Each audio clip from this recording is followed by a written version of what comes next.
আমরা পাগল ভালো হয়ে গেছি। কথা বলো না কেন? এখন আর 2024 সালের 5 আগস্টের আগে নেই। 5 আগস্ট পার হয়ে গেছে। এদেশের এক একজন মানুষ এখন এক একটা যোদ্ধা। কথা বলেন না কেন? নিষিদ্ধ করেছে সরকার আপনাদের, যদি পাই নিষিদ্ধ জিনিস নিষিদ্ধই করে খেয়ে ফেলা। পুলিশের আইজি জানিয়েছে যারা নিষিদ্ধ ওদের রাজনৈতিক কোনো অধিকার নেই, ওদের মিছিল মিটিং করার এক জায়গায় হওয়ার কোনো অধিকার নেই। অন্যান্য নিষিদ্ধ যারা তারা যেভাবে থাকে নিষিদ্ধ ওরাও থাকবে ওইভাবে। আপনি এইরকম পৃথিবীর ইতিহাস পাল্টিয়ে আবার বলেন আমি এক জায়গায় হব। আপনি হন তো এক জায়গায় দেখি। এখন আর এদেশে জামাত বিএনপি নেই, এখন সব আমরা মাজলুম। এক কথা বলেন না কেন? শুধু ওই 14 দল বাদ দিয়ে সব আমরা মাজলুম। ওই 14 দলের ভেতরে 13 দল মাজলুম ছিল, কিন্তু ওরা সেইটে বুঝে খাওয়ার ধান্দায় ছিল। এই জন্য ওগুলো মানবতার শত্রু। আমরা যারা বাকি যারা এই দেশে আছি, দল আমাদের মত আমাদের আলাদা থাকতে পারে, কিন্তু আমরা একটা মাজলুম। বলেন তো কি? আরো জোরে বলেন কি? এই মাজলুমদের উপরে যে এই দয়াটা আল্লাহ করলেন, এই দয়াটা আমরা যেন নষ্ট না করি। আমার মনে হয় এখন উহুদের ময়দান বাংলাদেশে চলছে। আমরা যদি এখন এই ছোটখাটো বিষয় নিয়ে মনোমালিন্য করে বিভিন্ন উল্টাপাল্টা জিনিসে হাত লাগাই, ওরা যেহেতু বসে নেই, ওরা কিন্তু গপ করে আবার একটা কাজ করে ফেলবে। শেষে অনাকাঙ্ক্ষিতভাবে দেশের হাজারো মানুষ আবার জীবন হারাবে। আমি টাচ দিলাম, আশা করছি আপনি বুঝেছেন। আল্লাহ আমাদের হেফাজত করুন, বলেন আমিন। এখনো পর্যন্ত অনেক জালেম এই জালেমের বিপক্ষে স্ট্যাটাস দিচ্ছে। এগুলো মানুষ নামে একটা জানোয়ার। যারা জালেমের পক্ষে কথা বলে জানা শোনার পরেও, আপনি যদি জানেন যে লোকটা জালেম, এরপরেও যদি তার পক্ষে কেউ সাফাই গায়, নবী বলেন ও আমার উম্মত থেকে বের হয়ে যায়। তাহলে বাংলাদেশে বহু মানুষ নবীর উম্মতের তালিকায় আর নেই, ওরা অলরেডি কাফের হয়ে গেছে। কারণ নবীর উম্মতের তালিকায় যারা থাকবে না তারা কি? বলেন বলেন। সে ইহুদি হতে পারে, খ্রিস্টান হতে পারে, বৌদ্ধ হতে পারে, হিন্দু হতে পারে। নবীর উম্মতের তালিকায় যার নাম নেই ওইটা কাফের। আরো জোরে বলেন। আপনি নিজেকে কাফের ঘোষণা দিচ্ছেন, হয়তো বাংলায় বলছেন না আমি কাফের, কিন্তু কাজকর্মে আপনি কাফের হয়ে গেছেন। ইয়া আইয়ুহান নাস তাকু রাব্বাকুমুল্লাযী খালাকাকুম মিন নাফসিন ওয়াহিদা আল্লাযী খালাকাকুম মিন নাফসিন ওয়াহিদাতিন ওয়া খালাকা মিনহা যাওজাহা ওয়া বাসসা মিনহুমা রিজালান কাসীরান ওয়া নিসাআ ওয়াত্তাকুল্লাহাল্লাযী তাসাআলুনা বিহি ওয়াল আরহাম ইন্নাল্লাহা কানা আলাইকুম রাকীবা। সাদাকাল্লাহুল আযীম।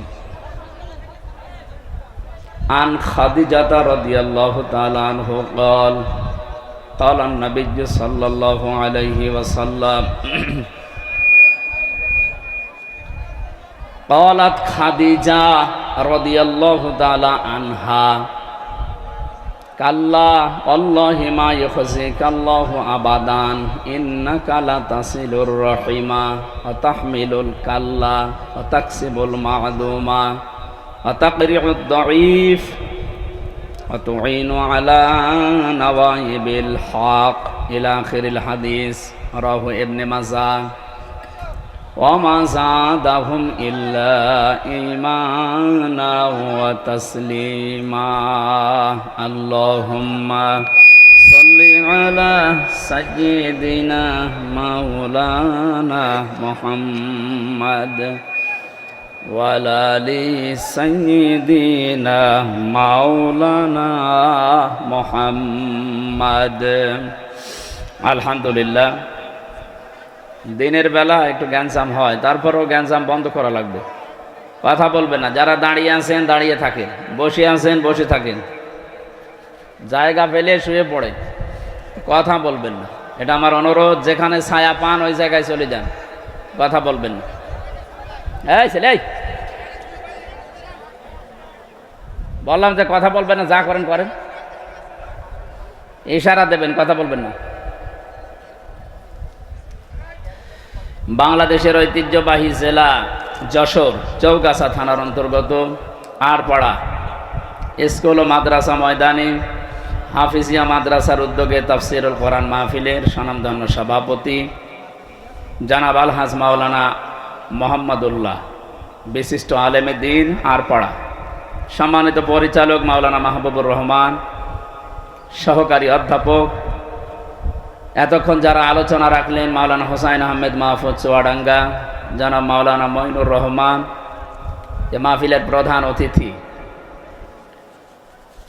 সংসদ সদস্য প্রার্থী বাংলাদেশ জামাত ইসলামী যশোর জেলা চৌগাছা এবং শিকরগাছা মিলে নাকি, শ্রদ্ধাভাজন বড় ভাই শ্রেষ্ঠ আলেমে দ্বীন রাজনীতিবিদ জনাব মাওলানা অধ্যাপক আরশাদুল আলম দামাত বারকাতুহুমুল আলিয়া, মঞ্চে বসা সম্মানিত ওলামা ইকরাম, সামনে বসা মুসলমান ভাইরা, পর্দার আড়ালের সম্মানিত মা এবং বোনেরা, পুরুষের কাজ চলছে তো দিনের বেলায়, এই জন্য মেয়ে লোকের কাজ কাম একটু মনে হয় নেই।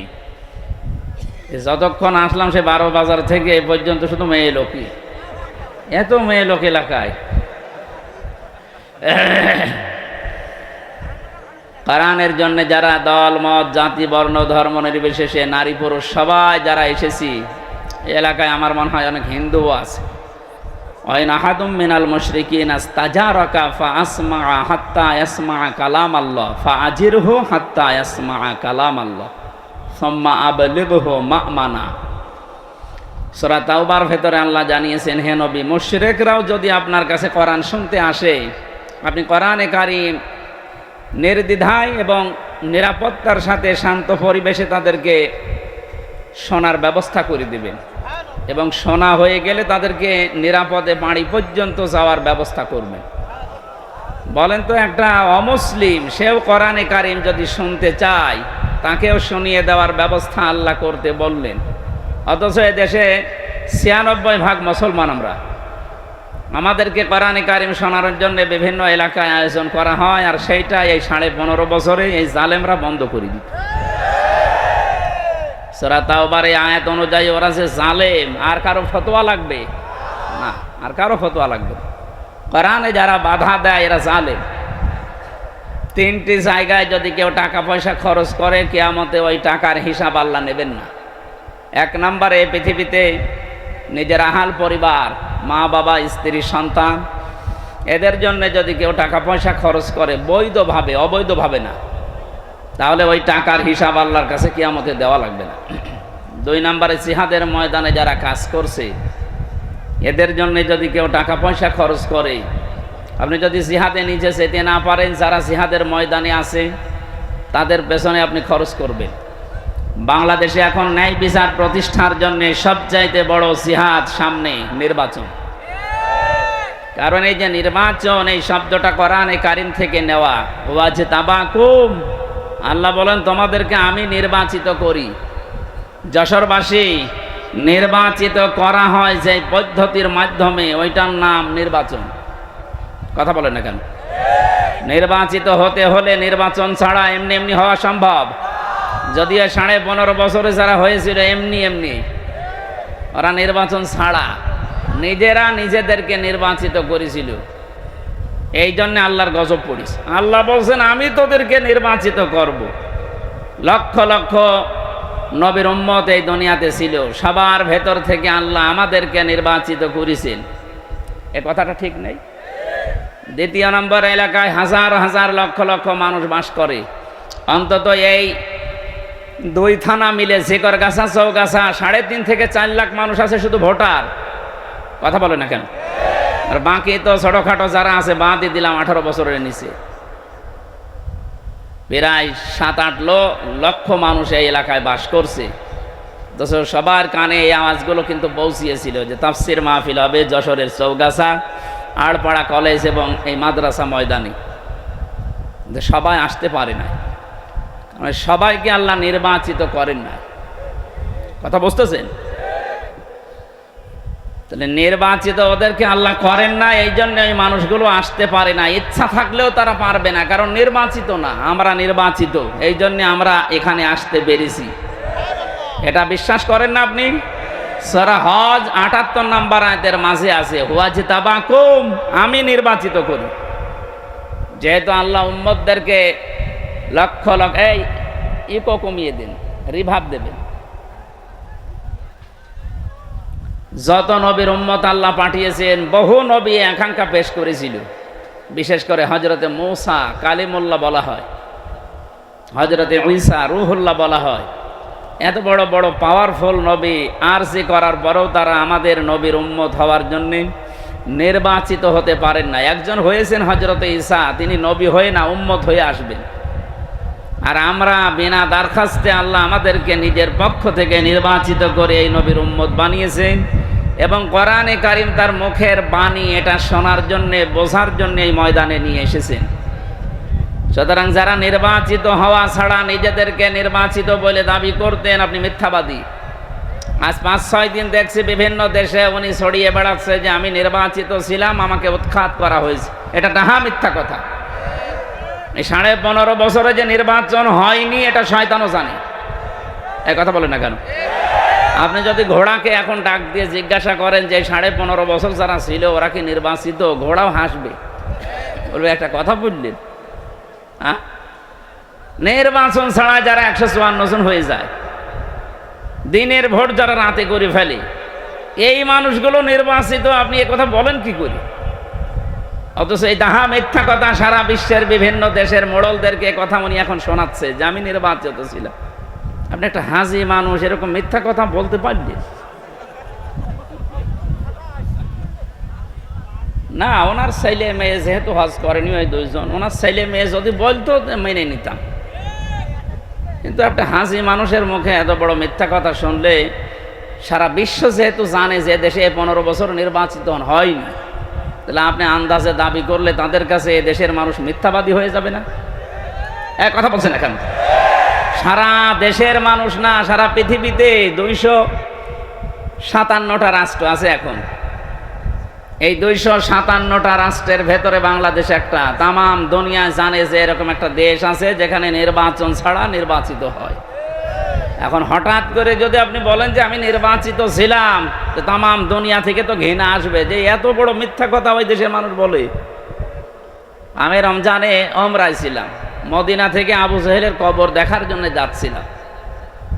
যে ড্রাইভারকে নিলাম, মদিনায় বাড়ি ওনার, ভাড়া মেটানোর পরে আমারে বলছে ইয়া হাজিউল হজ্জাত আইনা বিলাদুকা, এ হাজি দেশ কোথায়? যেহেতু মিন বাংলাদেশ। আমারে বলছে হারামি। কি বললেন আপনি? হারামি বললেন আমারে? বলছে না আপনাকে বলি নাই, আপনার দেশে যে দায়িত্ব আছে ওরে বলেছেন। হ্যাঁ বলেন, আপনি বলেন, আমি আপনার সাথে আরো তাল দিচ্ছি। দেখেন ওই লোকটা মদিনার বাসিন্দা, ও জীবনে একে দেখিনি, খালি ইউটিউবে ইন্টারনেটে পত্রিকায় এদের কাজকর্ম দেখে যে এই দেশে আয়না ঘর আছে। কি আছে? এটা যে কত বড় কঠিন জায়গা আপনি না দেখলে বিশ্বাস করতে পারবেন না। মুখের কথা বলে হয় না। আমি নিজে যেহেতু কয়েকদিন ছিলাম, আমি টের পেয়েছি একটা জীবিত মানুষকে মাটির নিচে, এদিকে মানে হয় 3.5 হাত আর এদিকে 1.5 হাত, এতটুকু একটা জায়গায়, তাও যদি এভাবে বসিয়ে রাখে বা শুয়ে থাকতে বলে তো মাইনে যাও। ওখানে লোহার রড দিয়ে ঘিরে দেওয়া আছে, লোহার রড, এতটুকু একটা কবরের মতো ঘর, লোহার রড দিয়ে এরকম ব্যারিকেড দেওয়া সামনে। এই পায়ের ভেতর দিয়ে হাত দিত, এইভাবে হাত দিয়ে এই সামনে লোহার ব্যারিকেড আছে যেটা, ওই লোহার সাথে হাতে তালা লাগিয়ে দিত। এই যে আমরা শুয়ে থাকি, এটা যে কত বড় নিয়ামত আমি ওই 10 দিনে টের পেয়েছিলাম। আমার সাথে মুফতি ফখরুল ভাই ছিল, নোয়াখালী বাড়ি, হাতিয়া। উনি দেখতাম 2 হাত 5 হাত একেবারে 60-মাঠ হয়ে ঘুমিয়ে আছে। ভাই আপনি এমন করে থাকেন কি করি, এত আরাম পান? হামজা তোমার সাথে কি হয়েছে আমি জানি না, আমার সাথে এই হয়েছিল।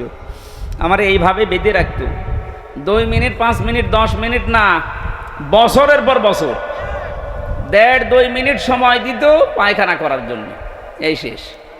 সকালে কয়েকটা পচা ছোলা দিত, দুপুর বেলা দিতে বলছে কেউ মাখিয়ে দিয়েছে খাবার, পারলে খান না পারলে না খান, এইরকম খাবার দিয়ে দিত। আমিও কয়েকদিন খেয়েছিলাম। তো বলেন বাস্তবতা কোথায় নিয়ে ওরা ঠেকিয়েছে? আজ ওরা মানবতার কথা বলে, সবচাইতে বড় মানবতার শত্রু ওরা। ওদেরকে ডক্টর ইউনূস এমনি নিষিদ্ধ করছে ওদের কর্মকাণ্ডের জন্য। ওই শয়তানরা এখন শুনছি আজকে দিনের বেলায় আবার কি উল্টাপাল্টা শুরু করবে, ঠ্যাং ভেঙে ফেলা দরকার।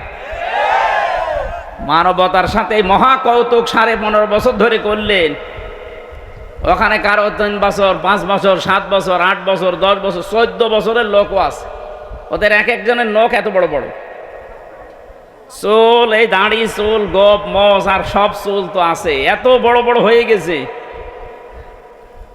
24 ঘন্টা চোখ বাঁধা থাকে, এমনি মাটির নিচের অন্ধকার। এরপরে আবার লাইট জ্বালায় না সব সময়, তারপর আবার চোখ বাঁধা। বলেন তো, সেই ইউনূস নবীর ঘটনা পড়েছিলাম। অদান্নুনি ইযহাবা মুগাদিবান ফাযান্না আল্লান নাকদিরু আলাইহি ফানাদা ফিজ যুলুমাত। আল্লাহ বলেন আমি বহু অন্ধকারের ভেতরে ইউনূসকে রেখেছিলাম। কত অন্ধকার? ত্রিবিধ অন্ধকার। পানির নিচে একটা অন্ধকার, মাছের পেটে একটা অন্ধকার, আবার রাতের অন্ধকার। এই 3টা অন্ধকারের ভেতরে ইউনূসকে 40 দিন রেখেছিলাম। কয়দিন? বলেন বলেন। মনে তো মাছের পেটে ছিল, ঠান্ডা লাগতো। আর এখানে তো ঠান্ডা নেই, গরম মাটির নিচে। ফ্যান একটা আছে, মনে হচ্ছে কিয়ামতের ওই কোণে, এত দূরে ফ্যান দিয়ে রাখে। এই কঠিন অবস্থা পার করেছে মানুষ এই 40 দিন না, 2 দিন 5 দিন না, 14 বছর। এই মাথাটা কালো কাপড় দিয়ে ঢেকে দিত, চোখ পেছনে হাত বেঁধে দিত হ্যান্ডকাপ দিয়ে, ডান্ডা বেড়ে দিত মাজায়, পায়ের সাথে এই মাজা পর্যন্ত বিশাল মোটা রশি এইরকম মাজায় দড়িয়ে পেঁচিয়ে টাঙিয়ে রাখত। তাও 1-2-5 মিনিট পরে খুলে দে। 11 ঘন্টা আমারে টাঙিয়ে রেখেছে। আরো বড় বড় বড় আসামি, ওদের যে কতদিন টাঙিয়েছে। এই সমস্ত দৃশ্যগুলো আপনারা করেছিলেন, আপনি নিজেও জানেন যে এখানে কারা কারা আছে। আর আপনি এখন মানবতার কথা বলেন। আমার মনে হয় সামনে পেলে জোতা পিটা করে মেরে ফেলা দরকার। এদের মুখে মানবতার কথা মানায়? 2006 সালের অক্টোবর মাসের 28 তারিখে এই পৃথিবীর ইতিহাস ওরা পাল্টিয়ে ফেলেছে।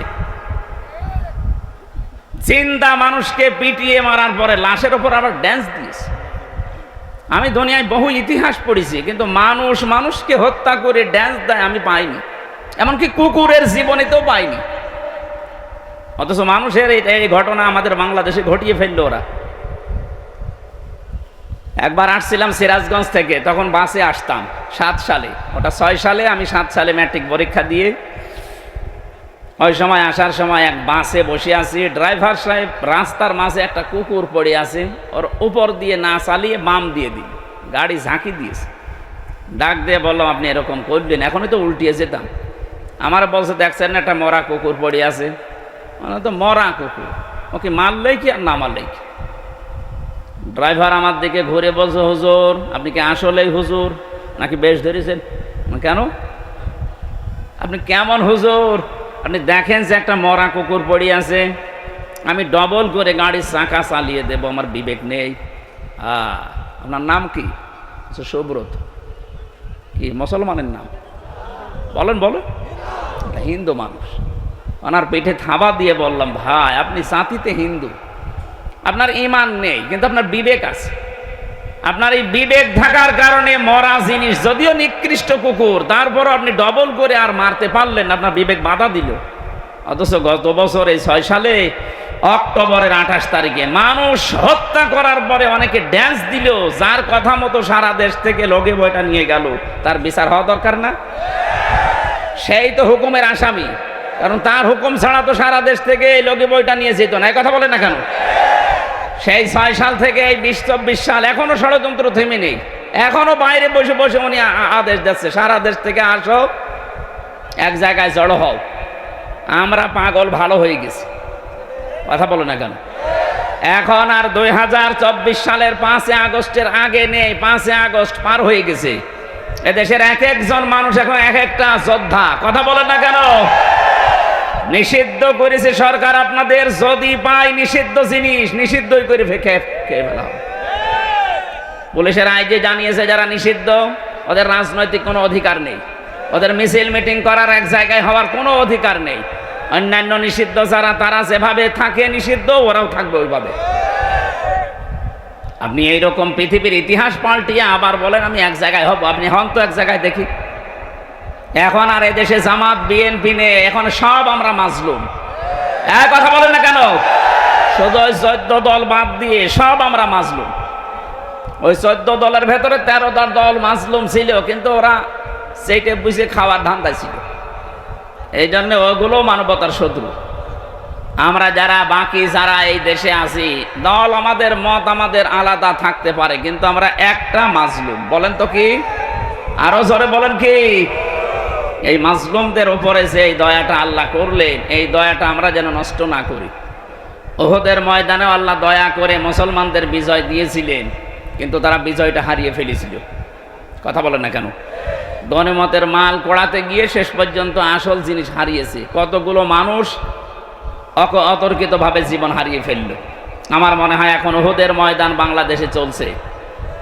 আমরা যদি এখন এই ছোটখাটো বিষয় নিয়ে মনোমালিন্য করে বিভিন্ন উল্টাপাল্টা জিনিসে হাত লাগাই, ওরা যেহেতু বসে নেই, ওরা কিন্তু গপ করে আবার একটা কাজ করে ফেলবে, শেষে অনাকাঙ্ক্ষিতভাবে দেশের হাজারো মানুষ আবার জীবন হারাবে। আমি টাচ দিলাম, আশা করছি আপনি বুঝেছেন। আল্লাহ আমাদের হেফাজত করুন, বলেন আমিন। না, আমি যে কথা তুলেছিলাম জিহাদের ময়দানে আজ যারা কাজ করছে, নির্বাচিত হওয়া লাগে, নির্বাচনের মাধ্যমে সেই পদ্ধতি আপনি নষ্ট করে ফেলেছিলেন। আমরা চাই আগামীতে এই দেশে নির্বাচনের মাধ্যমে আমরা নির্বাচিত প্রতিনিধি উপহার দেব। এক কথা বলে না কেন? হ্যাঁ, যার যোগ্যতা আছে, আল্লাহ যাকে ভালোবাসে সে হয়ে যাবে, কিন্তু নির্বাচন হওয়া লাগবে। মানে নির্বাচন না করে আন্দাজে নিজে নিজে ঘোষণা দেবেন আমি এমপি, আপনার লজ্জা করে না? হ্যাঁ, 3.5 লাখ মানুষ 4 লাখ মানুষ রায় দেবে, আর আপনি নিজে নিজে ঘোষণা দিচ্ছেন আমি রাতের বেলা এমপি হয়ে গেছি। ও মনে হচ্ছে স্বপ্ন দেখে। কি অবস্থায় ছিলাম আমরা বলেন? একটা দেশ, পৃথিবীর ইতিহাস ওরা পরিবর্তন করে দিয়েছে। 350 এমপি একবারে পালিয়ে যায়, পৃথিবীর ইতিহাস আমি পড়িনি, এবার পড়লাম। জাতীয় মসজিদের ইমাম পর্যন্ত পালিয়েছে। দেশটা কোথায় নিয়ে গিয়েছিল ওরা? মনে যা লাগতো তাই করত। আমার যদি দোষ থাকতো, আপনি আমার 3 বছর না, আপনি আমার 30 বছর আটক করে রাখেন, আমি স্বীকার করি। তো বিনা দোষে আপনি আমাকে বিনা কারণে নির্দোষ মানুষকে ধরে ধরে এভাবে জেলে আটকায়। আর এমন একটা ব্যবসা, বিনা পুঁজির ব্যবসা ওদের ছিল, মানুষ ধরিয়ে দিলেই টাকা, মনে হচ্ছে টাকা ও আমার কাছে পায়। আমারা যেদিন বাড়ি থেকে ধরে নিয়ে গেল, পরের দিন পেপারে ওরা নিজেরা দিলেও যে ওনারা আমরা চোরহাট থেকে ধরেছি, এটা মিথ্যা কথা, অথচ বাড়ি থেকে নিয়ে গেল। 200-250 মানুষ আমার বাড়িতে ওই সময়। পরের দিন সকালে তো সবার কাছে আপনারা মিথ্যাবাদী হয়ে গেলেন, যে মিথ্যা দিয়ে শুরু, এরে নিয়ে গেল বাড়ির 2 তলা থেকে, আর পেপারে দেখছে কি যে চোরহাট থেকে পেয়েছি, বাড়ি থেকে 18 কিলোমিটার দূরে। এই যে শুরু হয়ে গেল। পরের দিন বলছে আমার বাবার, এই যে আমরা 10 দিন রিমান্ডে নিচ্ছি, 10 লাখ টাকা দেন, নয়তো আমরা 50টা মামলা দেব। মনে হচ্ছে আমার বাবার কাছে টাকা পাই, সে টাকা চাচ্ছে। প্রশাসনের অবস্থা ছিল না আগে? শুধু একটু দাড়ি টুপি, এর একটু নাম দিয়ে দেবে জঙ্গি, এ নাম দিয়ে ধরবে, 5 লাখ টাকা মনে হচ্ছে ওর কাছে আপনি পাইতেন, সেই টাকা ওর পরিবার থেকে নেবে। কোন জাহান্নামে আপনি এই দেশটাকে নিয়ে গিয়েছিলেন আপনি টের পাচ্ছেন? এখনো পর্যন্ত অনেক জালেম এই জালেমের বিপক্ষে স্ট্যাটাস দিচ্ছে। এগুলো মানুষ নামে একটা জানোয়ার, যারা জালেমের পক্ষে কথা বলে জানা শোনার পরেও। আপনি যদি জানেন যে লোকটা জালেম, এরপরও যদি তার পক্ষে কেউ সাফাই গায়, নবী বলেন ও আমার উম্মত থেকে বের হয়ে যায়। তাহলে বাংলাদেশে বহু মানুষ নবীর উম্মতের তালিকায় আর নেই, ওরা অলরেডি কাফের হয়ে গেছে। কারণ নবীর উম্মতের তালিকায় যারা থাকবে না তারা কি বলেন? সে ইহুদি হতে পারে, খ্রিস্টান হতে পারে, বৌদ্ধ হতে পারে, হিন্দু হতে পারে। নবীর উম্মতের তালিকায় যার নাম নেই ওইটা কাফের। আরো জোরে বলেন। আপনি নিজেকে কাফের ঘোষণা দিচ্ছেন, হয়তো বাংলায় বলছেন না আমি কাফের, কিন্তু কাজকর্মে আপনি কাফের হয়ে গেছেন। আল্লাহ আপনাকে হেদায়েত দান করেন। হেদায়েত দান করলে হবে না, কারণ হেদায়েত জালেমদের আল্লাহ দেয় না। আল্লাহু লা ইয়াহদিল কওমাজ জালিমিন। তারপরেও দোয়া করার দরকার, দোয়া করছি আল্লাহ যেন তাদেরকে ফিরিয়ে আসার, অন্তত ওই যে সাহাবায়ে কেরাম যেভাবে ফিরে এসেছিলেন ওইভাবে ফিরে আসার তৌফিক দেন। বলেন আমিন। যারা তাদেরকে আল্লাহ নির্বাচিত করে এই ময়দানে নিয়ে আসলেন এই দিনের বেলায়, প্রচন্ড গরম, হাজারো কাজ ছিল আমাদের, সব বাদ দিয়ে আমরা এখানে এসেছি। যে আল্লাহ দয়া করলেন আমাদের উপরে, খুশি হয়ে বলেন আলহামদুলিল্লাহ। দরুদ আর সালাম পড়ছি আমাদের নবী মুহাম্মদ রাসূলুল্লাহ সাল্লাল্লাহু আলাইহি ওয়াসাল্লামের প্রতি। আজকে আমরা তেলাওয়াত করেছি সূরা নেসা, একটা মাত্র আয়াত পড়েছি। সূরা এই নেসার ভেতরে এমন এমন কিছু তথ্য আল্লাহ দিয়েছেন, একেবারে 176টা আয়াত আছে, 24টা রুকু আছে। এতগুলো কথা তো বলা সম্ভব না। মদিনায় যেহেতু নাজিল হয়েছে মাদানী জিন্দেগি নিয়ে, এবং এই সূরার যে কয়টা শিক্ষা আছে প্রথম আয়াতে, এইগুলো আপনাদের সামনে আমি উপস্থাপন করব। ওমা তাওফিক ইল্লা বিল্লাহ। সূরা নিসা, নিসা মানে মেয়ে লোক। নিসা মানে কি? আমি আসার সময় বহু মেয়ে লোক দেখেছি, এই জন্য এই সূরাটা বেছে নিলাম। আজ বাস্তবে আমাদের মেয়েদের অবস্থা কি, আর আল্লাহ কোরআনে কারিমে তাদের দায়িত্ব কি দিয়েছেন। কয়েকটা প্রশ্ন এখানে দেখলাম, এই প্রশ্নের আলোকে কিছু কথা আসতে পারে। এক বোন লিখেছে, বাংলাদেশ জামাত ইসলামী সংগঠনের কাজ মহিলাদের করা কোনো হাদিসে কোরআনে আছে না ঘরে বসে নামাজ রোজা করলেই জান্নাত পাওয়া যাবে? কে লিখেছেন আমি জানি না। না, পৃথিবীর প্রত্যেকটি নবীর উম্মত যারাই দাবি করবে তাদের জন্য একামতে দিনের কাজ করা তার স্ব জায়গা থেকে ফরজে আইন। এটা শুধু ফরজ না, ফরজে আইন। দলিল হচ্ছে সূরা তাওবা 71 নম্বর আয়াত। এরপরে যতগুলো কথা আছে আপনি মিলাবেন। আল মুমিনুনা ওয়াল মুমিনাতু বা'দুহুম আউলিয়াউ বা'দ ইয়ামুরুনা বিল মা'রুফি ওয়া ইয়ানহাউনা আনিল মুনকার ওয়া ইউকিমুনাস সালাতা ওয়া ইউতুনাজ যাকাতা ওয়া ইউকিমুনাস সালাতা ওয়া ইউতুনাজ যাকাতা উলাইকা সায়রহামুহুমুল্লাহ ইন্নাল্লাহা আসিজুন হাকীম। এই আয়াতের ব্যাখ্যায় দেখবেন ফি জিলালিল কোরআন আর ইবনে কাসির। আপনি এই দুইটা তাফসিরে দেখবেন অনেকগুলো পয়েন্ট ওখানে দেওয়া আছে। আল্লাহ বলেন মুমিন নারী মুমিন পুরুষ এরা একে অপরের বন্ধু। কে বলছেন? কোন কাজে বন্ধু? তারা ভালো কাজ করলে একে অন্যকে সাহায্য করবে, অন্যায় কাজ করলে তারা বাধা দেবে একে অন্যকে। তা আপনি যদি নারী পুরুষ খালি ঘরের ভেতরে বসে নামাজ রোজা করে শেষ করে দেয়, তো এই আয়াতটা আল্লাহ কি খেলা করার জন্য নাজিল করলেন? আল্লাহ শুধু মমিন পুরুষের নাম দিতে পারতেন, মমিনা পুরুষ যারা, নারী যারা, এদের নাম দেওয়ার দরকার ছিল? নাম যখন দিয়েছেন আপনার কাম কিছু আছে। কথা বলেন না কেন? আমাদের কাজ হবে নারী পুরুষ একসাথে মিলে আমরা ভালো কাজে আদেশ করব, যে যে জায়গায় আছে ওই জায়গা থেকে। তাই বলে পর্দার বিধান লঙ্ঘন করা যাবে না। এক কথা বুঝতেছে? আজ অনেক মহিলা দেখতে পাচ্ছি বাংলাদেশে, এগুলো চট্টগ্রাম বিভাগে আছে, আমার ওই লাইনে থাকি বেশি, তো অনেক মহিলা বিভিন্ন নামে, বিভিন্ন পীরের মুরিদ, বিভিন্ন সংগঠনের নাম নিয়ে এরা মাইকে ওয়াজ করছে আর হাজার হাজার মেয়ে লোক শুনতেছে। মেয়েদের কণ্ঠ পর্দার অন্তর্ভুক্ত। কথা বলছেন আমার? হ্যাঁ, আপনি আপনার নিজস্ব পরিমণ্ডলে যদি ওইভাবে কথা বলতে পারেন, আপনার আওয়াজ বাইরে গিয়ে এমন এমন পুরুষ আছে আপনার আওয়াজ শুনে উল্টাপাল্টা ধারণা করবে, শেষে তার মনের জেনা হয়ে যাবে। না, এরকম আল্লাহর ওলি দেশে নেই? আছে মানে কোরআনে কারিমে আল্লাহ মেয়ে লোক, তাও নবীর স্ত্রী, তাদেরকে উদ্দেশ্য করে আয়াত নাজিল করছেন। সূরা আহজাব 32 নম্বর আয়াত। ইয়া নিসান নাবিয়্যি লাস্তুন্না কাআহাদিম মিনান নিসাই ইন ইত্তাকাইতুন্না ফালা তাখদা'না বিল কওলি ফায়াতমা'আল্লাযী ফী কলবিহি মারাদু ওয়া কুলনা কওলাম মা'রুফা। আল্লাহ পাক বলেন, হে নবীর স্ত্রীরা, যারা এই বিশ্বাসে এখনো পর্যন্ত আছেন যে ক্ষমতার উৎস জনগণ, এরা আমাকে ভোট দিয়ে ক্ষমতায় বসাতে পারে, আল্লাহ না, তাহলে এই বিশ্বাস করার নাম শিরিক। কারা কারা এই বিশ্বাস করেন হাত তোলেন তো। এলাকায় তো মুশরিক আছে। মুশরিকের জন্য জানাজা নেই, কবরস্থান নেই, ওই যে পুড়িয়ে ফেলে হিন্দুদের মতো আপনাকেও পুড়িয়ে ফেলা লাগবে। না, কয়েকজনের আছে আমি জানি, যাদের আছে তারা পাল্টাবেন। এই মুহূর্তে এই শিরিকটা বাংলাদেশ থেকে আমরা তুলে দিতে চাই, এটা লাইভ চলছে, সারা দুনিয়া শুনতেছে। ক্ষমতার উৎস কে বলেন তো? এই জবান খুলে বলবেন ক্ষমতার উৎস কে?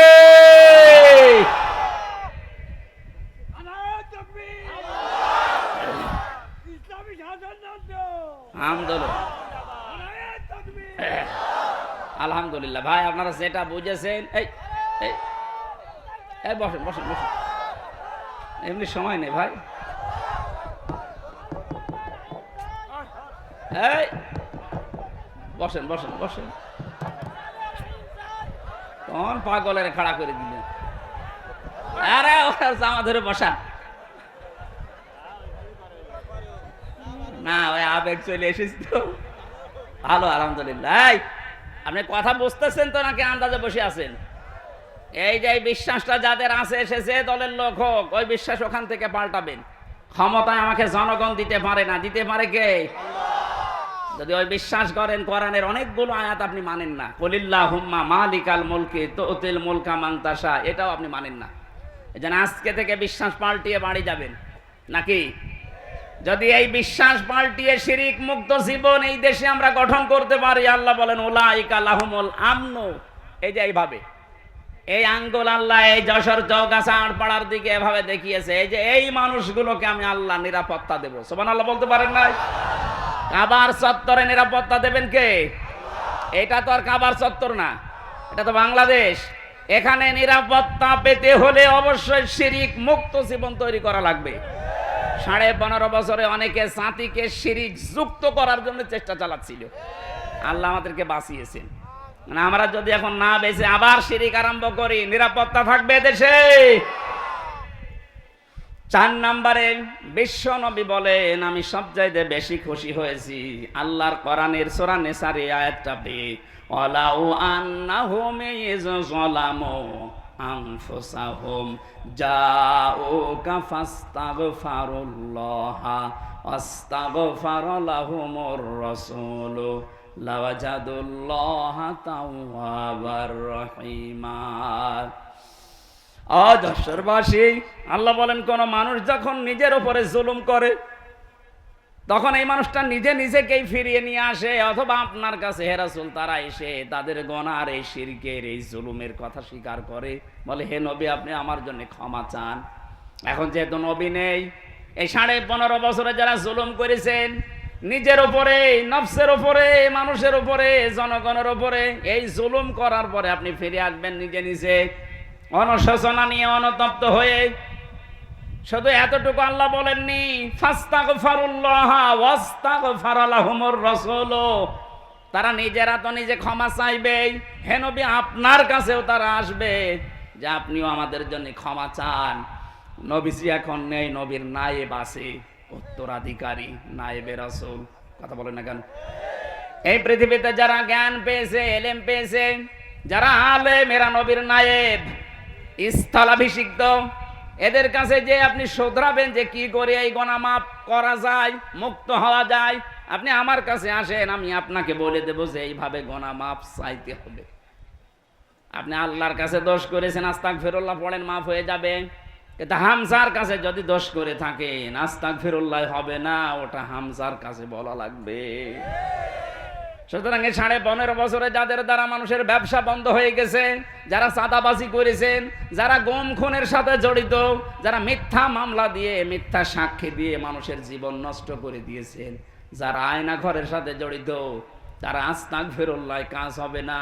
ওদের কাজ করতে হলে অবশ্যই তার ক্ষতিপূরণ দেওয়া লাগবে। আমার ক্ষতিপূরণ 32 লাখ।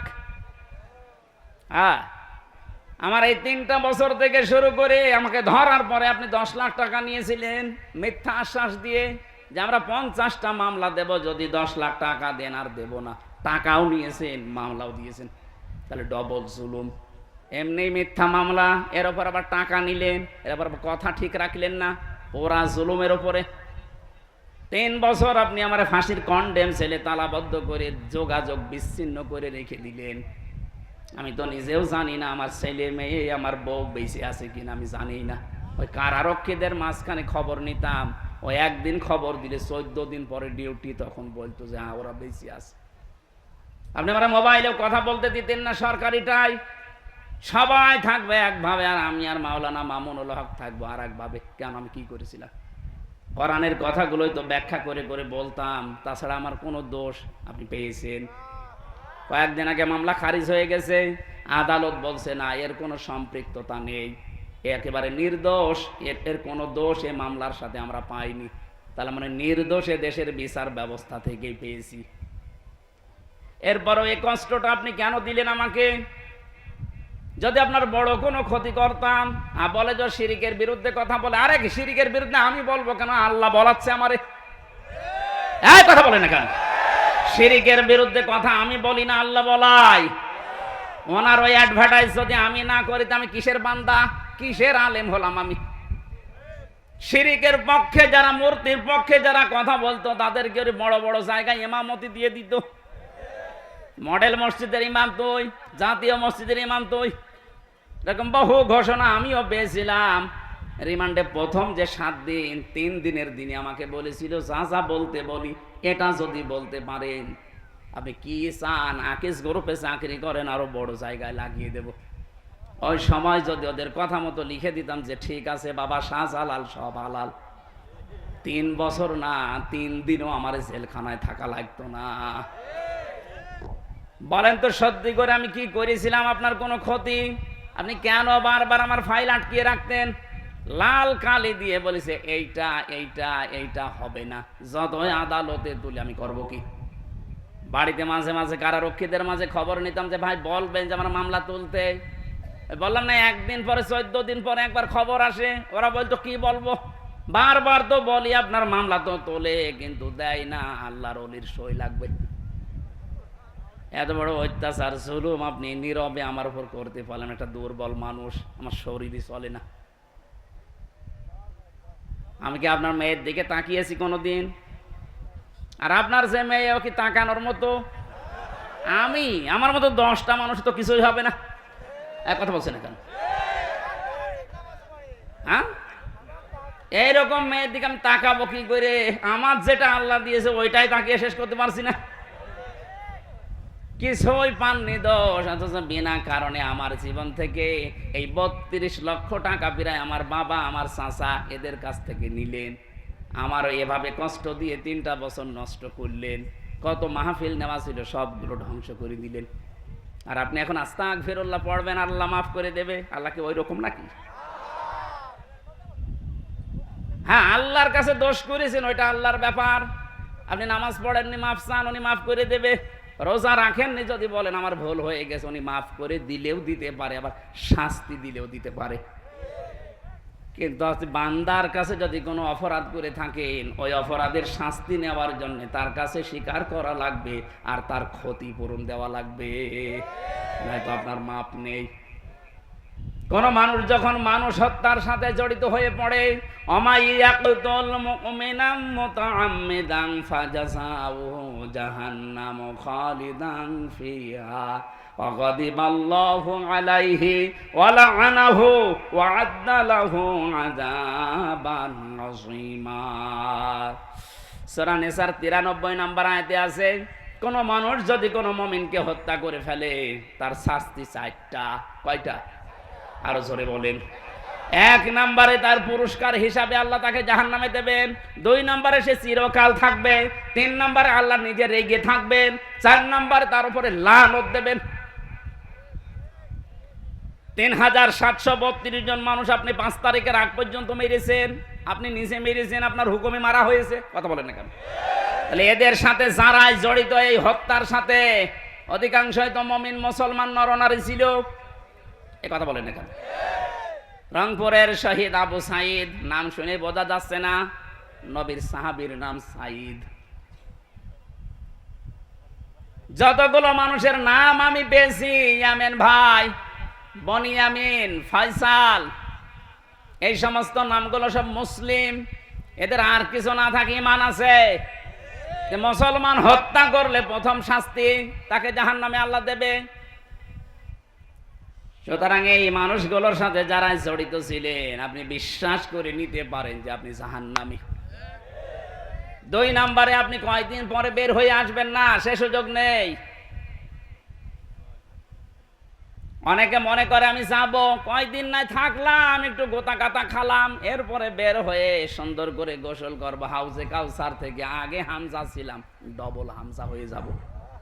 ইয়ার কি মারা জিনিস নাকি? আমি কোরআনে কারিম থেকে কয়েকটা দলিল বলছি, যারা এই যে ইচ্ছা করে করে এভাবে হত্যা করলেন, তাদের কোরআনে কারিম তাদের সম্পর্কে জানিয়েছে। এটা সূরা জুমারের ভেতরে আছে, এটা 19 নম্বর আয়াত সূরা জুমারের। আফামান হাক্কা আলাইহি কালিমাতুল আযাব আফা আনতা তুনকিযু মান ফিন্নার। আল্লাহ পাক বলেন, যে ব্যক্তির উপরে দণ্ডাদেশ কায়েম হয়ে গেছে, আমি যার ব্যাপারে সিদ্ধান্ত নিয়েছি যে ও জাহান্নামে যাবে। এই যে সূরা নিসার 93 নম্বর আয়াতে সিদ্ধান্ত কার? ওমাই ইয়াকতুল মুমিনা মুতাআম্মিদান, যে ব্যক্তি কোনো মুমিন হত্যা করবে, ফাজাযাউহু জাহান্নাম। মাঝখানে ফা দিয়েছেন, কি দিয়েছেন? কেন? ফা 19টা অর্থে ব্যবহার হয়। যারা বালাগাত মানতেক পড়েছে তারা জানে, এখানে 13 নাম্বার একটা কায়দায় আমি পড়েছি, ফা ব্যবহার করা হয় এর পুরস্কার হিসাবে, জাযা হিসাবে। আগে যে কাজ করেছেন ওর পুরস্কার আল্লাহ দেবেই দেবে। সুতরাং যারা মুমিন হত্যার সাথে জড়িত, ডাইরেক্ট ইনডাইরেক্ট, এক কথা বলা লাগবে। আপনি হয়তো বলছেন, কয় আমার হাতে তো পিস্তল ছিল না, আমি তো মারি নাই। আরে ভাই, আপনার নির্দেশ মতোই তো লগি বইটা গেছে। এই যশোরের চৌগাছার কোন পাগলা কোথায় এর কামড় দিয়েছে, কোন কারণে এখান থেকে ঢাকায় লগি বইটা নিয়ে যাবে? আপনার হুকুমে গেছে। তার মানে হুকুমের আসামি পরোক্ষ, প্রত্যক্ষ আপনি। এ ফাট আল্লাহ এই কারণে দিয়েছেন, এই পুরস্কার হিসাবে তাদের প্রথমে আমি জাহান্নামে দেব। আর এখানে বললেন আফামান হাক্কা আলাইহি কালিমাতুল আযাব, যাকে শাস্তি দেব বলে আমি সিদ্ধান্ত নিয়ে ফেলেছি, আমি রায় দিয়ে দিয়েছি, বিচার করার পরে ফাইনাল সিদ্ধান্ত জানিয়ে দিয়েছে, যা তুই জাহান্নামী। আফা আনতা, এরপরও ফা দিয়েছেন। হরফে ইস্তেফাম, প্রশ্নবোধক চিহ্ন, ইন্টারোগেটিভ সেন্টেন্স। আফা আনতা, হে নবী আপনি কি পারবেন? কাকে বলছে? নবীকে। কাকে? বলেন বলেন। আফা আনতা, আপনি কি পারবেন? তুনকিযু মান ফিন্নার, ওই লোকটাকে জাহান্নাম থেকে বের করে নিয়ে আসতে?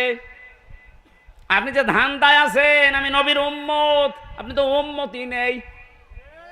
কথা বলেন না কেন? এখানে নবীকে আল্লাহ বলছেন আফা আনতা তুনকিযু মান ফিন্নার, আপনি কি পারবেন ওই লোকটাকে জাহান্নাম থেকে বের করতে? তার মানে নবী যদি না পারে, হামজার খবর আছে?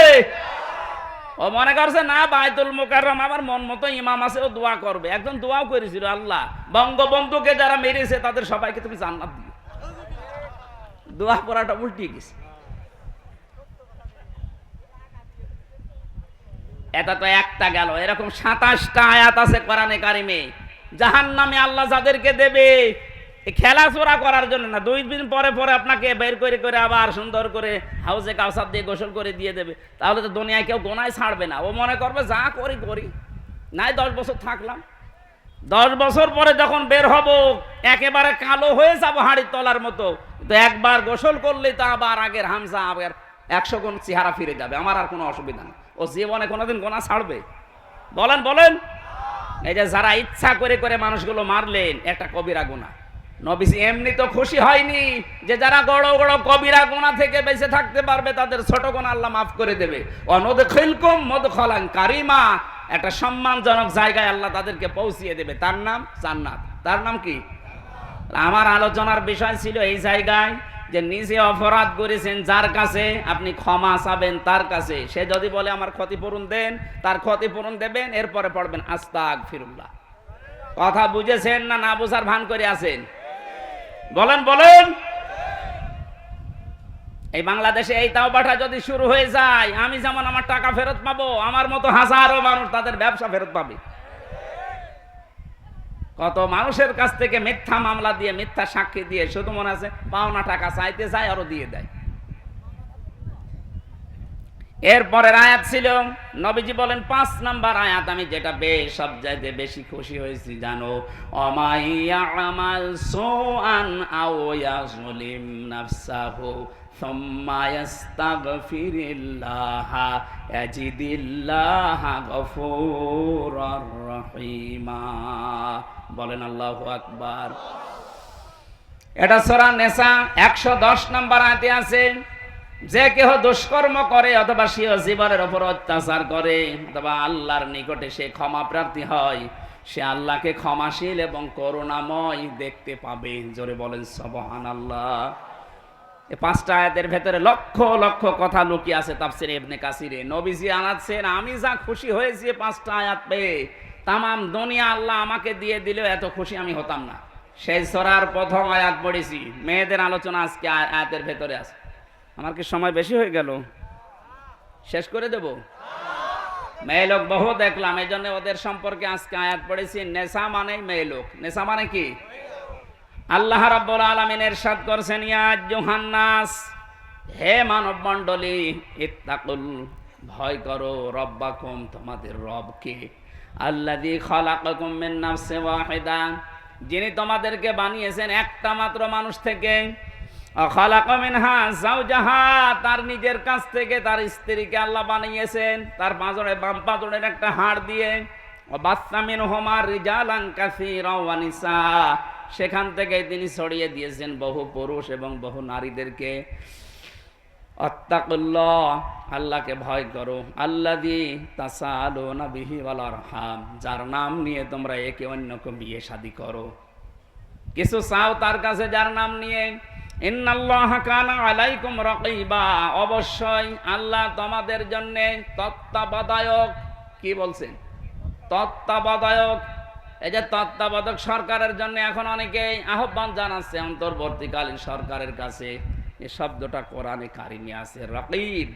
রাকিব মানে তত্ত্বাবধায়ক। আমরা এটা চাই, কারণ তত্ত্বাবধায়ক না হলে যার মাধ্যমে হবে, মানুষের মন মানসিকতা এত সংকীর্ণ, ওরা টেনে টেনে এই কাজী রকিবউদ্দিনের মতো, হাবিবুল আওয়ালের মতো টেনে টেনে নিয়ে আবার ওদের পাশ করিয়ে দেবে।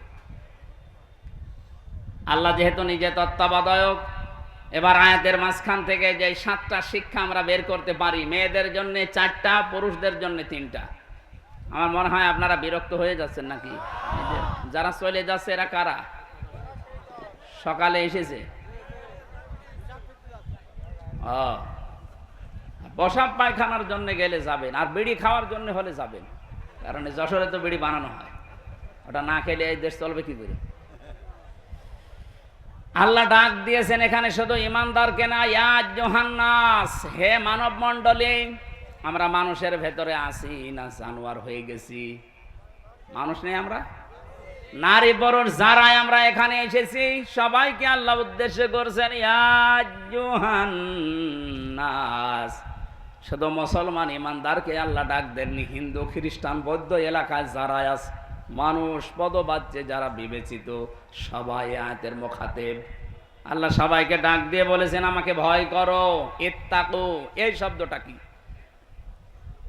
আমি বাংলাদেশ, ভারত আর পাকিস্তানের বহু জায়গায় গিয়েছি, ঘুরেছি, সারা জীবনের এই 33 বছরে শুনছি তাকওয়া তাকওয়া তাকওয়া। কি এটা? কি কি খাওয়া লাগে?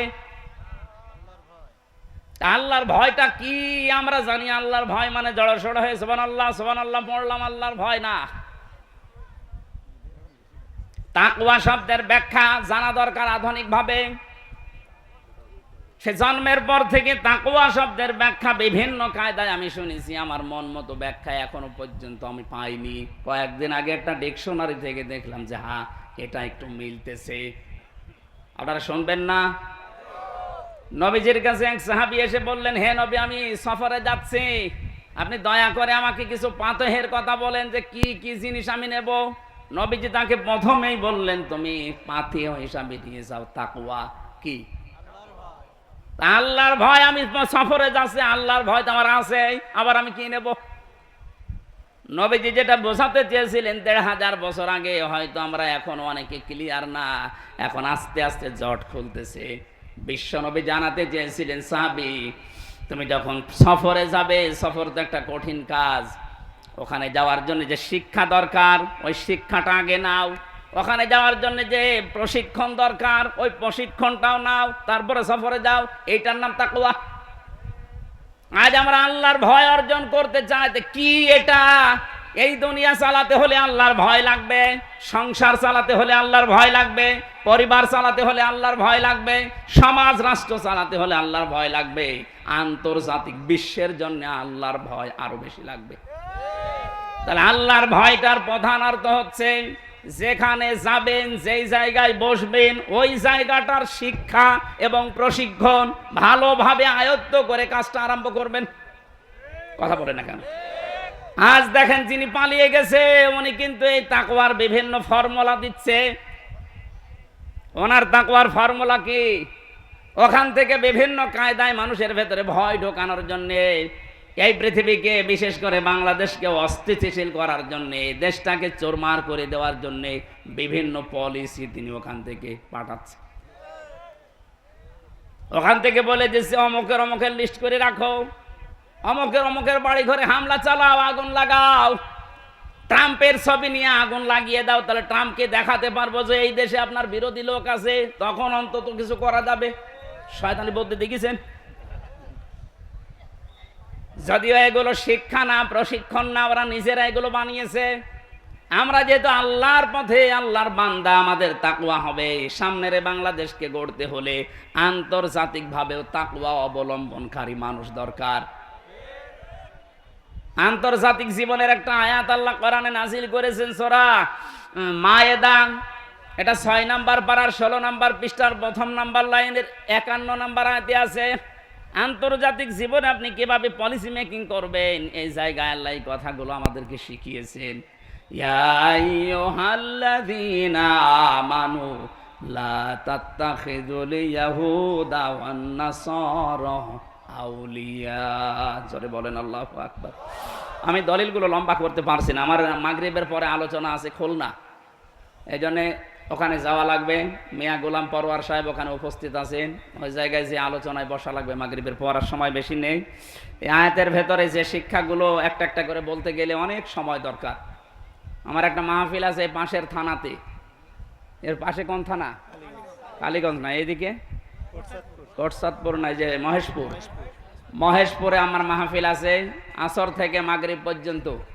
ওই জলিলপুর মাদ্রাসা 8 তারিখে সামনে মাসের 8 তারিখে আছে, আর বেশি দিন নেই। ওখানে 8 তারিখে জলিলপুর, এই যে আব্দুল হাই মাওলানা আছে না, উপজেলা চেয়ারম্যান ছিল, ওনার মাদ্রাসায় মহেশপুর জলিলপুর। আমি দাওয়াত দিয়ে গেলাম। ওখানে নারীদের উপরে আমি কথা বলবো, কারণ দিনের বেলা মেয়ে লোক হবে আমি জানি। আজকে যেহেতু আগে থেকে সময়গুলো চলে গেছে বলতে পারলাম না। ওই দিন যদি দেখা হয়, সম্মানিত মা বোনরা, আমি আজকে ক্ষমা চেয়ে নিচ্ছি। ওখানে দেখা হবে, আপনাদের সাথে কথাও হবে। আজকে সৃষ্টি জগতের একটা সূচনা নিয়ে এই সম্পর্কে একটা বই আমার লেখা আছে, আল্লাহ কিভাবে তৈরি করার শুরু করেছিলেন। আমার ওই বইটা যাওয়ার সময় নিয়ে যান, ওখান থেকে এই তথ্য অনেক পাওয়া যাবে। গাড়িতে আছে, হয়তো আগামীতে আসলে কথা বলবেন ইনশাআল্লাহ। আল্লাহুম্মা আমিন। লা ইলাহা ইল্লা আনতা সুবহানাকা ইন্নী কুনতু মিনাজ জালিমিন। সৈয়দ বংশ, কুরাইশ বংশ, এদেরকে আল্লাহ ডাক দেননি, ডাক দিয়েছেন সরাসরি নবীর স্ত্রীদের। যশোরবাসী আমরা যত খারাপ মানুষই হই, মায়ের সামনে খারাপ কাজ করার সন্তান দুনিয়ায় আছে।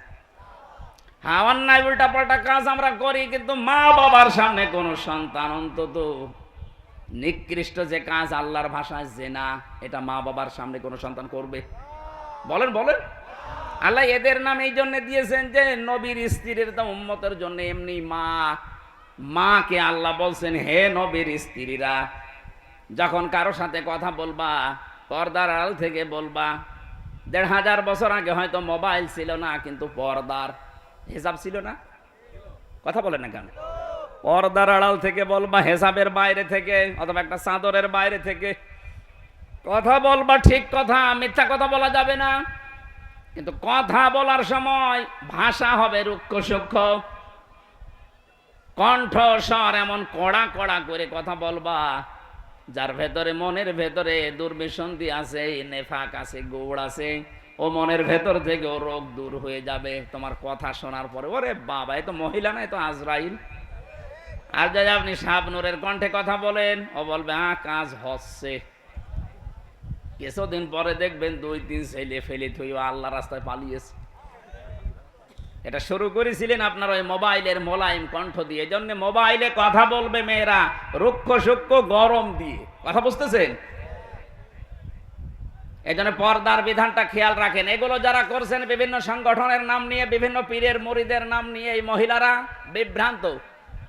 তারা নিজেদের পরিমণ্ডলে যদি আলোচনা করে, কোরআন হাদিসের কথা বলে, জায়েজ আছে, তো বাইরে যেন আওয়াজ না যায়। মাইক নিয়ে আপনি ফাটিয়ে ফেলছেন।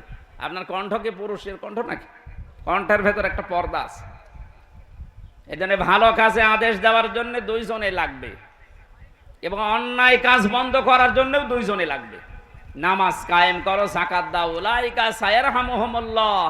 আল্লাহ বলেন এই মানুষগুলোর উপরে অতি শীঘ্রই আমার রহমত আমি আল্লাহ নাজিল করব। ইয়ারহামুহুমুল্লাহু আছে, আল্লাহ নিজে এখানে ফাইল, এর আগে সিন দিয়েছেন, এর আগে উলাইকা দিয়েছেন। সূরা তাওবা 71 নম্বর আয়াত, 10 নম্বর পারা, 16 নম্বর পৃষ্ঠা, 13 নম্বর লাইনে আছে। আরো কিছু বলা লাগবে? এই প্রশ্নের জবাব যদি না পান, এই আয়াতের তাফসীর পড়বেন, সূরা তাওবা 71 নম্বর আয়াতে। শুধু নামাজ রোজা করে জান্নাত যাওয়া যাবে না। দিন কায়েমের জন্য সর্বাত্মকভাবে স্ব জায়গা থেকে কাজ করা ফরজ।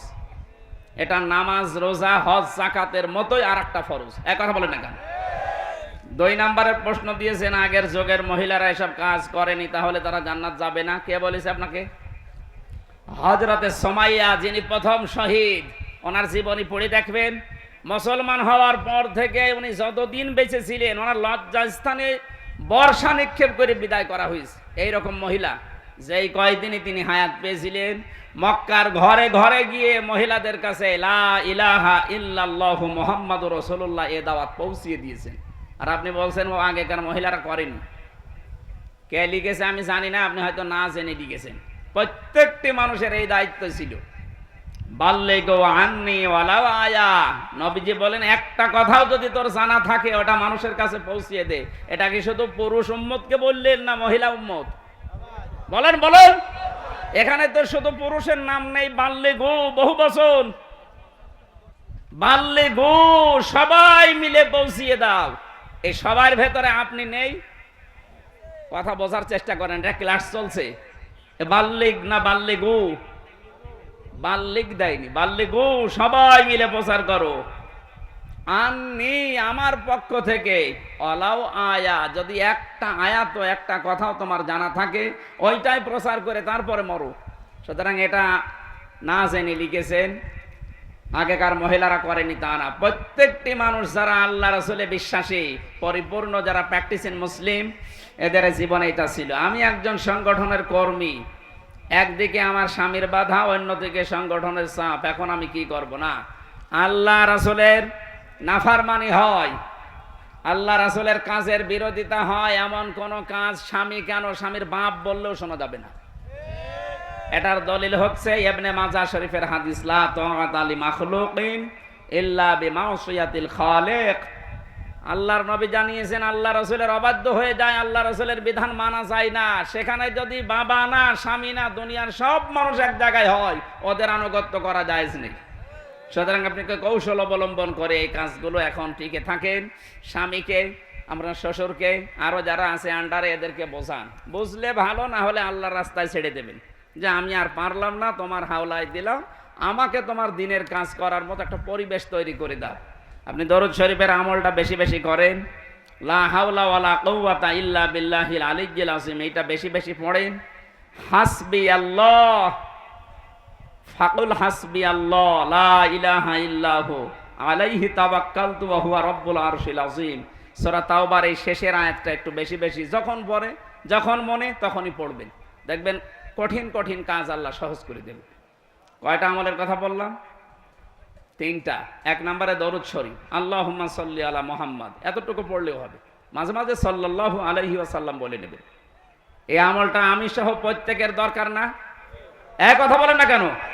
যখন টেনশন, চিন্তা, একটা ঝামেলা মাথায়, এ দূর হচ্ছে না, তখনই 1 বার 2 বার 5 বার দরুদ শরীফ পড়ে নেবেন। আল্লাহুম্মা সাল্লি আলা মুহাম্মাদ ওয়া আলিহি ওয়া সাহাবিহি ওয়া বারিক ওয়া সাল্লিম। পুরাটা পড়তে পারলে ভালো। আনমনা হয়ে যদি আপনি এটা পড়তেই থাকেন, লা হাওলা ওয়ালা কুওয়াতা ইল্লা বিল্লাহ, লা হাওলা ওয়ালা কুওয়াতা ইল্লা বিল্লাহিল আলিয়্যিল আযীম, পুরাটা পড়তে পারলে ভালো না, ইল্লা বিল্লাহ পর্যন্ত হবে। এরপরে মুখের ভাষায় থাকা লাগবে আপনার আস্তাগফিরুল্লাহ, আস্তাগফিরুল্লাহ, আস্তাগফিরুল্লাহ। তাহলে যতগুলো গোনা হবে ওইগুলো আল্লাহ ঝরাবে। এটা আস্তাগফিরুল্লাহর একটা গুণাগুণ। আস্তাগফিরুল্লাহ পড়লে জীবনের গোনা মাফ হয়, কিন্তু তওবা করলে শুধু গোনা মাফ হয় না, ওই গোনা মাফ হয়ে পুরা জায়গা ফাঁকা করে দেয় আল্লাহ। ওই জায়গাটা তখন আল্লাহ নিজে নেকি দিয়ে ভরাট করে দেয়। তাহলে আস্তাগফিরুল্লাহ বা ইস্তেগফার আর তাওবা কি এক জিনিস? সব সময় আপনি আস্তাগফিরুল্লাহ আস্তাগফিরুল্লাহ পড়তেই থাকবেন। 4 নম্বরে যেটা বললাম, কি আপনাদের কিছু মনে নেই নাকি? হ্যাঁ, বিশ্বনবী মুহাম্মদ রাসূলুল্লাহর জীবনে এইগুলো ছিল। নবীজি যেহেতু এই কাজগুলোর মাধ্যমে, সূরা তাওবার শেষের আয়াতটা খুব গুরুত্বপূর্ণ আয়াত, আল্লাহ আমাদেরকে মেনে চলার তৌফিক যেন দান করেন, বলেন আমিন। যশোরবাসী, এবার আমরা প্রবেশ করছি কোরআনে কারিমে। সূরা নিসা, নবীজির প্রতি সূরা নাজিল হওয়ার পরে বিশ্ব নবী জানিয়েছেন, আমাকে যদি দুনিয়ার সব কিছুর মালিক বানিয়ে দেওয়া হতো আমি এত খুশি হতাম না। কোরআনে কারিমের সূরা নিসার 5টা আয়াত পেয়ে আমি যত খুশি হয়েছি, বলেন সুবহানাল্লাহ। প্রথম আয়াতটাই হচ্ছে সূরা নিসার, ইন্নাল্লাহা লা ইয়াযলিমু মিসকালা যাররা ওয়া ইয়াতাকু হাসানাতান ইউদাইফহা ওয়া ইউতি মিন লাদুনহু আজরান আযীমা, বলেন আল্লাহু আকবার। ইয়াদের সুসংবাদে অবশ্যই আমি আল্লাহ কারো উপরে যাররা পরিমাণও জুলুম করি না। এটা শোনার পরে নবীজি এত খুশি হয়েছিলেন। নবীজি বলেন, আল্লাহ তুমি যদি দুনিয়ার পোড়াটাও আমাকে দিয়ে দিতে আমি এত খুশি হতাম না। দ্বিতীয় নম্বরে তিনি খুশি হয়েছিলেন, ইন তাজতানিবু কাবাইরা মা তুনহাউনা আনহু নুকাফির আনকুম সাজ্জিয়াতিকুম ওয়া নুদখিলকুম মুদখালান কারীমা। আল্লাহ বলেন, যদি তোমরা বেঁচে থাকতে পারো বড় বড় কবিরা গুনাহ, বড় বড় অপরাধের কাছ থেকে ছোটখাটো অপরাধ যেগুলো হবে সগীরা গুনাহ, আমি আল্লাহ ওগুলো মাফ করে দেব। সুতরাং যশোরবাসী, আমি আমার কিতাবে পেয়েছি 199টা বড় বড় গুনাহ আছে, কবিরা গুনাহ যেগুলো বলা হয়। ইমাম আয-যাহাবীর লেখা বইতে পেয়েছি আমি 70টা।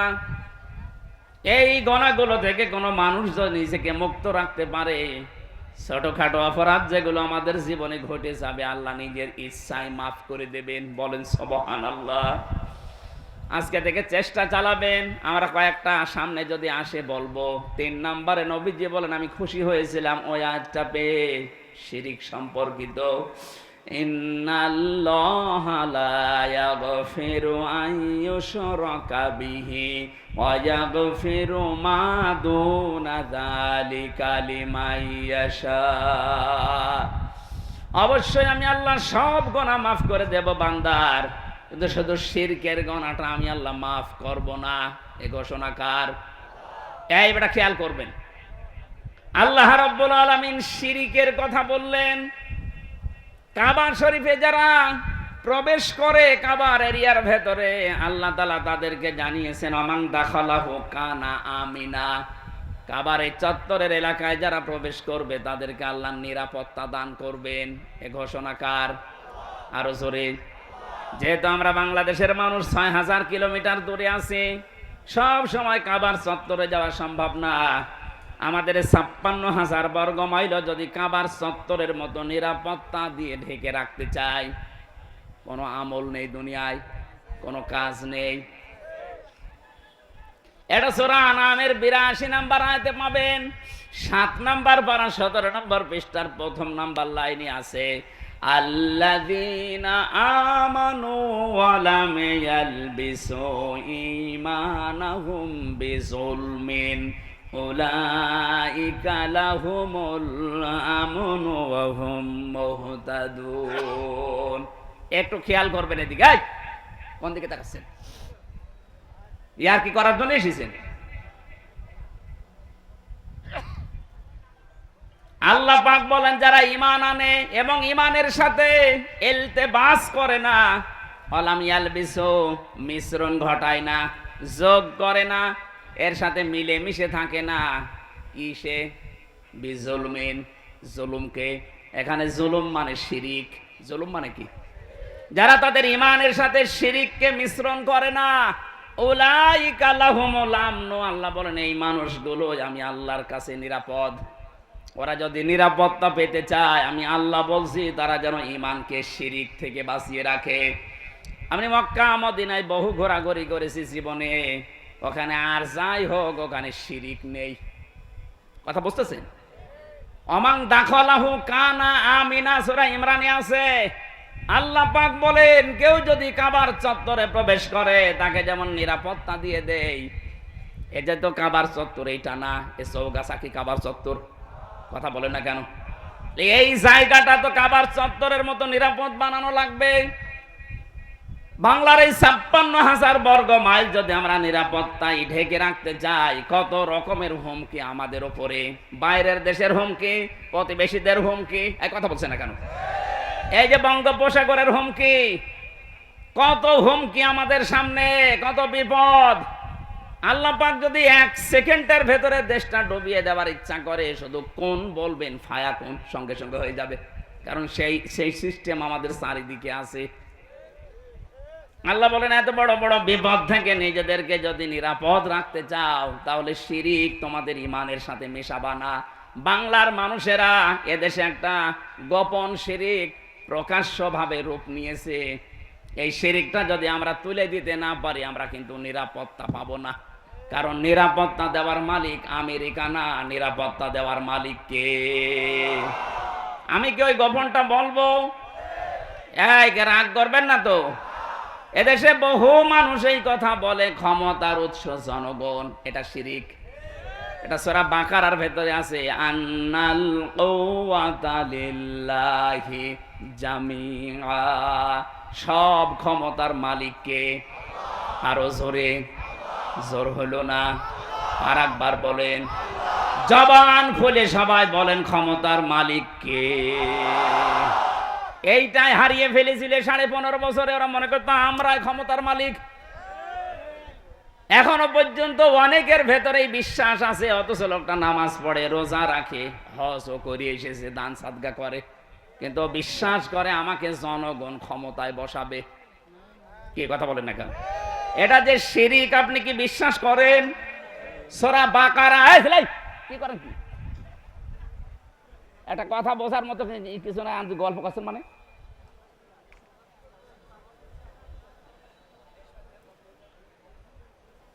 যে গুরুত্বপূর্ণ বিষয়টা টাচ দেয়, খুব ভালো করে খেয়াল করেন। হাজারো মানুষ আজ এই শিরিকটা বুঝে করুক না বুঝে করুক, মুশরিক হয়ে মরে যাচ্ছে।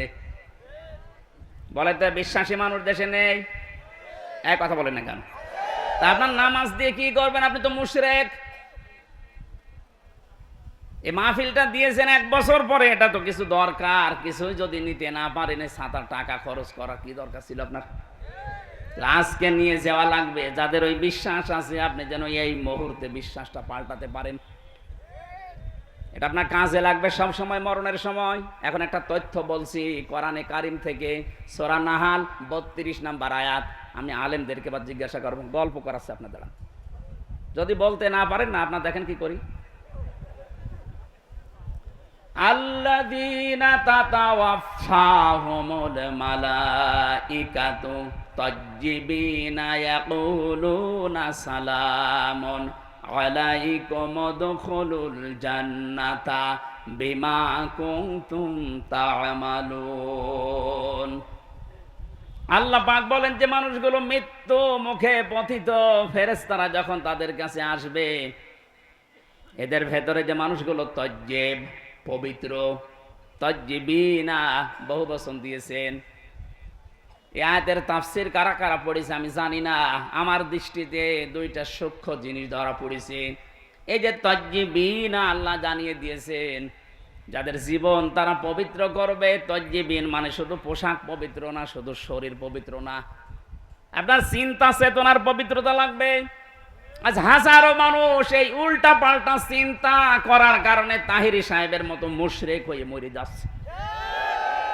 ও তো নামাজ পড়ে, রোজা রাখে, জিকির করে, কিন্তু ওর চিন্তা চেতনায় শিরিক ভরা। আল্লাহকে ডাকার পাশাপাশি ও ডাকতেছে কেল্লা বাবা, ফতে বাবা। এটা শিরিক না? এক কথা বলে না কেন? আমাদের এই যশোর, কুষ্টিয়া, ঝিনাইদহ এগুলো আমরা অনেক একটু মুক্ত আছি, এগুলো চট্টগ্রাম আর সিলেট বিভাগে বেশি। আমি যেটা আপনাকে শিক্ষা দেওয়ার জন্য বলছি, ফেরেশতারা যখন দেখবে এর মৃত্যু পর্যন্ত পুরাটা এর শরীর না, এর পোশাক না, এর চিন্তা চেতনা, এর বিশ্বাস, এর কর্মজীবন, সব জায়গাগুলো পবিত্র, পরিষ্কার, পরিচ্ছন্ন, তখন ফেরেশতারা বলবে ইয়াকুলুনা সালামুন আলাইকুম উদখুলুল জান্নাহ, শান্তি তোমাদের উপরে, প্রবেশ করো আল্লাহর ওই বাগানে। জোরে বলেন আল্লাহু আকবার। আমাদের প্রতিটি মানুষের জীবনে এরকম একটা সময় আসুক, আমরা চাই না। তাহলে আমাদের চিন্তার পবিত্রতা